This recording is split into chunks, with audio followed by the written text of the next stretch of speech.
এই সকল নির্মম ঘটনাগুলো থেকে বেঁচে থাকার বা রক্ষার একমাত্র উপায় হলো সুশাসন প্রতিষ্ঠা করা, গুড গভর্নেন্স নিয়ে। সেই বাস, জাস্ট কল্পনা করেন এই বাসটা পানিতে পড়ে যাওয়ার পরে কত মানুষ এই বাসের ভিতর থেকে বের হওয়ার জন্য চেষ্টা করেছে এবং কিছু মানুষজন বের হতে পেরেছে, কিছু মানুষজন কতটা কষ্ট পেয়ে।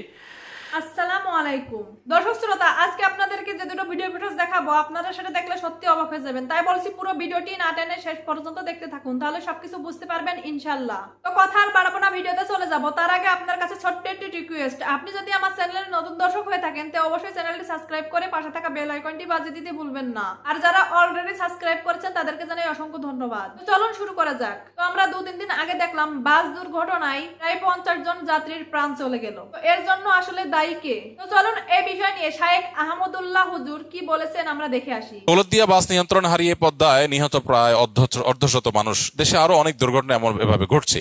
এসব থেকে আমাদের পরিত্রাণের উপায় কি? এই সকল নির্মম ঘটনাগুলো থেকে বেঁচে থাকার বা রক্ষার একমাত্র উপায় হলো সুশাসন প্রতিষ্ঠা করা, গুড গভর্নেন্স নিয়ে আসা। এই একটা জিনিস যদি আনা যায়, দেশের শত সহস্র সংকট এমনিতেই দূর হয়ে যাবে, অগণিত সমস্যার সমাধান এমনিতেই হয়ে যাবে। এই যে বাসটা নিয়ন্ত্রণ হারিয়ে নদীতে পড়ে গেল মানুষ সহ, আমরা জানি ফেরিতে উঠার আগে, গাড়িতে পেট্রোল নেওয়ার আগে, গ্যাস নেওয়ার আগে যাত্রীরা গাড়ি থেকে নামতে হয়। এখন যাত্রীরা আমরা যেমন নামি না, নিয়ম মানি না, অনেকে জানিও না। আবার যথাযথ কর্তৃপক্ষ যাদের দায়িত্ব ছিল এটা চেক করা, যে একটা একটা করে চেক করা নামলো কিনা, নামতে বাধ্য করা, তারাও তাদের দায়িত্ব পালন করে নাই। এরপরে গাড়ির ব্রেক ঠিক আছে কিনা, ফিটনেস ঠিক আছে কিনা, রাস্তা যে বের হলো সেটা চেক করার যাদের দায়িত্ব তারা যথাযথভাবে করেন নাই। যারা বের করেছেন গাড়িটা, তারা সামান্য একটু মুনাফার লোভে নিজেও ধ্বংস হয়েছেন, অগণিত মানুষকে দুঃখের সাগরে তারা ডুবিয়ে দিয়েছেন। শুধু বাসটা ডুবে যায়নি, বহু মানুষের দুঃখের সাগরে ডুবার ব্যাপার হয়ে গেছে। এই ভিডিও যারা দেখেছেন অনেকে এখনো স্বাভাবিক হতে পারেন নাই, এখনো তারা সেই নির্মম দৃশ্যের কথা বলতে পারছেন না। ছোট ছোট বাচ্চা, মাকে বাসে রেখে বাচ্চা বেঁচে আছে, বাবা বাইরে আছেন, মা মারা গেছেন, স্বামী স্ত্রী দুজন মারা গেছেন, অসংখ্য নির্মমতার ঘটনা সেখানে ঘটেছে। এর জন্য দায় তো আছে কারণ না কারণ। বাসটা হেঁটে চলে গেল, কেন চলে গেল? হ্যান্ড ব্রেক কাজ করলো না, ব্রেক কাজ করলো না, ধাক্কা লাগলো, তো ধাক্কাটা কেন লাগলো? ধাক্কা লাগলে এরকম হবে কেন? এখানে রেলিংটা কেন নাই? বহু কেন আছে। সমস্ত কেনের উত্তর হলো গুড গভর্নেন্স নাই, সুশাসন নাই, নিয়ম নীতি নাই, মগের মূল্যকের মতো। এখানে যার সামর্থ্য আছে, তৌফিক আছে, যার অর্থ আছে, পয়সা কড়ি আছে, সে তার মতো সেফটি হয়তো নিতে পারতেছে, আর যার নাই সে শেষ হয়ে যাচ্ছে। অতএব আমি তো মনে করি যে সরকারের উচিত একটি কাজ সব কিছুর উপরে প্রায়োরিটি দিয়ে করতে পারা এবং সেজন্য চেষ্টা করা, সেটা হলো গুড গভর্নেন্স, সুশাসন, আইনের শাসন। প্রত্যেকটা দুর্ঘটনার পেছনে কারো না কারো দায় আছে। কোন সভ্য সমাজে এটা হতে পারে না যে আপনার বাড়ির ছাদ থেকে কিছু পড়ে কেউ মারা যাবে আর আপনি সরি বলবেন, আফসোস করবেন, 10-20-30 হাজার টাকা দিয়া লাশ দাফনের জন্য টাকা দিয়ে দায় সারবেন। এটা কোন সভ্য সমাজে গ্রহণযোগ্য হতে পারে না। এই মৃত্যুটার পেছনে কারো অবহেলা, কারো ত্রুটি দায় আছে। যার ত্রুটি আছে তাকে দায়ী করে অপরাধী হিসাবে তাকে আসামের কাঠগড়ায় দাঁড় করিয়ে তাকে দায় নিতে বাধ্য করতে হবে। কার অবহেলা ছিল? কেন এখানে রেলিং নাই?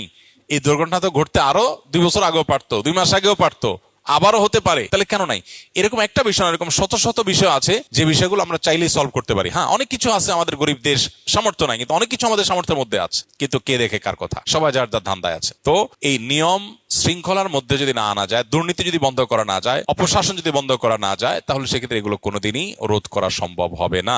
পরিত্রাণের উপায় হলো এই অপশাসন রোধ করা, নিয়ম শৃঙ্খলা ফিরিয়ে আনা, এর জন্য গোড়া থেকে কাজ করা। আমরা দোয়া করি আল্লাহ রাব্বুল আলামিন দায়িত্বশীল পর্যায়ে যারা আছেন তাদেরকে সে তৌফিক দান করুন, তারা যেন গুড গভর্নেন্স আনতে পারে। তো আশা করছি পুরো ভিডিওটি আপনারা মনোযোগ সহকারে দেখেছেন এবং তিনি কি বলেছে সেটাও বুঝতে পেরেছেন। তো এই বিষয় নিয়ে আপনাদের কি মতামত অবশ্যই কমেন্ট করে জানাবেন। এবার চলুন এই বিষয় নিয়ে আলামিন ভাই কি বলেছেন আমরা সেটা দেখে আসি। এই সেই বাস, জাস্ট কল্পনা করেন এই বাসটা পানিতে পড়ে যাওয়ার পরে কত মানুষ এই বাসের ভিতর থেকে বের হওয়ার জন্য চেষ্টা করেছে এবং কিছু মানুষজন বের হতে পেরেছে, কিছু মানুষজন কতটা কষ্ট পেয়ে। কালকে থেকে যখন আমি ভিডিওটা দেখতেছিলাম, সাথে সাথেই আমি জাস্ট কি বলবো, হায় হায় কি হলো। এখানে কিছু গল্প আছে, গল্প বলতে কিছু ঘটনা আছে, যে ঘটনাগুলো আমাদেরকে নাড়া দিয়ে যায় আসলে দোষ কিসের। আমরা পুরো ঘটনাটা শুনতে পেরেছি তাদের বাস কর্তৃপক্ষের কাছ থেকে। এখানে কিছু মানুষ আমরা দেখেছি যে ফেরিতে ওঠার আগে অনেকে আবার বাস থেকে নেমে যায়, নেমে গিয়ে বিভিন্ন জায়গায় ঘুরে একটু, এরকম কিছু মানুষজন নেমে গেছে, তার আত্মীয় স্বজন বাসের ভিতরে ছিল, অনেক বাচ্চা ছেলে মেয়েরা ছিল। এখানে 40 সিটের এটা গাড়ি এবং ড্রাইভার হেল্পার দিয়ে হিসাবে 42 জন থাকার কথা। অলরেডি 26 জনকে আমরা হারিয়েছি এবং আমরা দেখেছি 10-11 জনের মতো হয়তো বা বের হয়ে আসতে পেরেছে ইনস্ট্যান্ট। আমরা দেখেছি সময়ই পাওয়া যায় নাই। এখানে পড়ে যাওয়ার সাথে সাথে গাড়িটা একদম ডুবে গেল। ভিডিওটা দেখার মতো না, মানে কি বলবো। এবং সাথে সাথে কিছু মানুষজন বের হয়ে আসতে পেরেছে। অনেকেই বলে যে ভাই এই জানলার পাশে এই রডটা কেন দেয়, এটা না থাকলে হয়তো বা অনেক মানুষ বের হয়ে আসতে পারতো। আসলে দেখেন এখানে রডটা দেয় ভাই শুকনো রাস্তায় গাড়ি চলে, সেখানে মানুষজন অনেক সময় মাথা বের করে দেয়। সো সেটা আসলে ঠিক করার জন্য আপনাদের এটা দরকার আছে। তো এখন দেখেন গাড়িটার পজিশন কি ছিল, পরিস্থিতি কি ছিল, মালিক কর্তৃপক্ষ কি বলে। দেখেন 0 পয়েন্ট থেকে আপনি টিকিট নিয়ে আপনি ফেরিতে উঠবেন। তো সেখানে 0 পয়েন্টে যারা দায়িত্বে থাকে তো তাদের উচিত ছিল এই ফেরিতে কয়টা গাড়ি ধরবে সেই অনুযায়ী টিকিট বিক্রি করা, যাতে গাড়িটা সেখানে যে উঠতে পারে।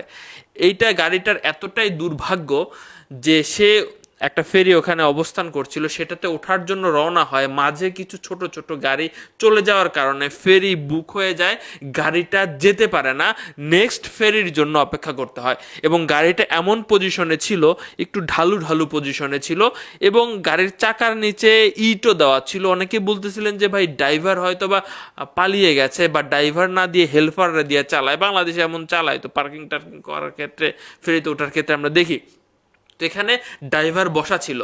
কর্তৃপক্ষ যেটা বলতেছে যে হঠাৎ করে এরপরে যখন পরবর্তী ছোট একটা ফেরি চলে আসে এবং সেই ফেরিতে এসে পল্টনের ওইখানে একটু ধাক্কা লাগে, ধাক্কা লাগার কারণে ওই গাড়িটা ডিসপ্লেস হয়ে যায়, ওই ইটটা টপকিয়ে গাড়িটা মানে আপনার ইয়ার দিকে পল্টনের দিকে যাওয়া শুরু করে।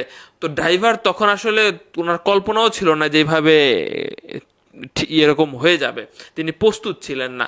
তো তিনি পরবর্তীতে চেষ্টা করেছেন, ওখানে ছোট্ট একটা ব্যারিকেড থাকে, আমার মনে হয় এটা আরো বড় দেওয়া উচিত ছিল।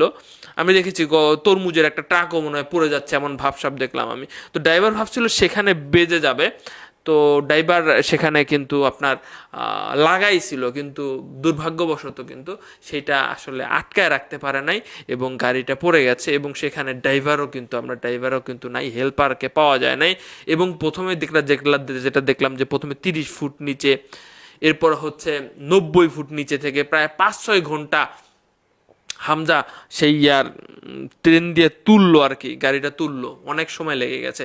আসলে এখানে কারোর কি কিছু করার ছিল না। ভিডিওটা দেখার পরে প্রথমে আমার যে কথাটা মনে হয়েছে, বাস্তব কথা, বিশ্বাস করেন, একজনকে দেখলাম তার সন্তান নিয়ে দৌড়ে যাচ্ছে মাথায় হাত দিয়ে, হায় হায় আমার স্ত্রী সন্তান হয়তো বা গাড়ির ভিতরে আছে, আমি একটু বের হয়েছি, এমন দেখেছি আমরা। এখানে অনেক মানুষজন ভিডিও করেছে। তাৎক্ষণিক যদি বলেন ভিডিওতে, প্রথম অবস্থায় ভিডিওতে যেটা দেখতে পাইছি আমি, যে সেখানে ফেরিঘাটে তো অনেক মানুষ থাকে, সেখানে কিছু মানুষজন কি লাফ দিতে পারতো না, লাফ দিয়ে সেখান থেকে কিছু মানুষকে রক্ষা করতে পারতো না।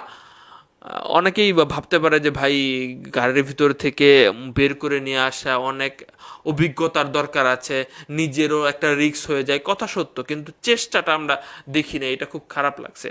এখন কর্তৃপক্ষ যেটা বলতেছে যে ভাই ওখান থেকে 0 পয়েন্ট থেকে যদি গাড়ি না ছাড়তো আমাদের, যে না এই ফেরিটা ভরে গেছে, তোমরা এখন যাওয়া যাবে না, নেক্সট ফেরি আসবে তারপরে তোমরা যাইবে, তাহলে এই ধরনের দুর্ঘটনা, মানে এই ধরনের ঘটনা ঘটতো না। মানে এখন একজন একটা লেখা লিখছে, আমার কাছে ভালো লাগছে লেখাটা, একটু পড়ি আমি আপনাদের। হ্যাঁ, যে ফেরিতে ওঠার সময় গাড়িতে থাকেন না, ফেরিতে যখন গাড়ি উঠবে সেখানে কিন্তু বেশিরভাগই ঢাল থাকে এবং আমি রাস্তাটা খুব মসৃণ, আমি এমনটা দেখি নাই, রাস্তা ব্যাগকে দিবে এমন পরিস্থিতিও থাকে না, খুব কঠিন অবস্থা ওখানকার। আপনারা দেখেছেন কিনা জানি না। পাম্পে যখন গ্যাস নেয় তো সেই সময় গাড়ি থেকে নেমে দাঁড়ানো উচিত। এরপর হচ্ছে লেভেল ক্রসিং এর উপরে গাড়ি বন্ধ হয়ে গেলে, মানে দেখেছেন যে ট্রেন আসতেছে, বাসে উপরে ছিল, এরকম ধরনের ঘটনা কিন্তু ঘটেছে, তখন আপনি বসেনে থেকে দ্রুত বের হয়ে আসেন, গাড়ি কখন স্টার্ট নিবে না নিবে সেটার চিন্তা না করে।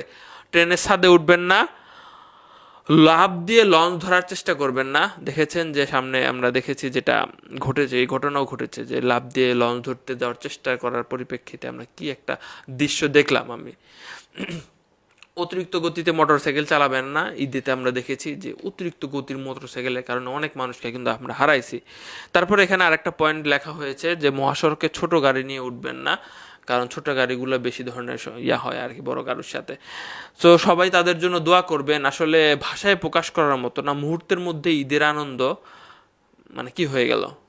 আশা করছি এই ভিডিওটি আপনারা পুরো মনোযোগ সহকারে দেখেছেন এবং আলামিন ভাই এখানে কি বলেছে সেটাও বুঝতে পেরেছেন। এই বিষয় নিয়ে আপনাদের কি মতামত অবশ্যই কমেন্ট করে জানাতে ভুলবেন না। তো ভিডিওটি এই পর্যন্ত, দেখা হচ্ছে পরবর্তী ভিডিওতে। সেই পর্যন্ত সবাই ভালো থাকবেন, সুস্থ থাকবেন। আল্লাহ হাফেজ।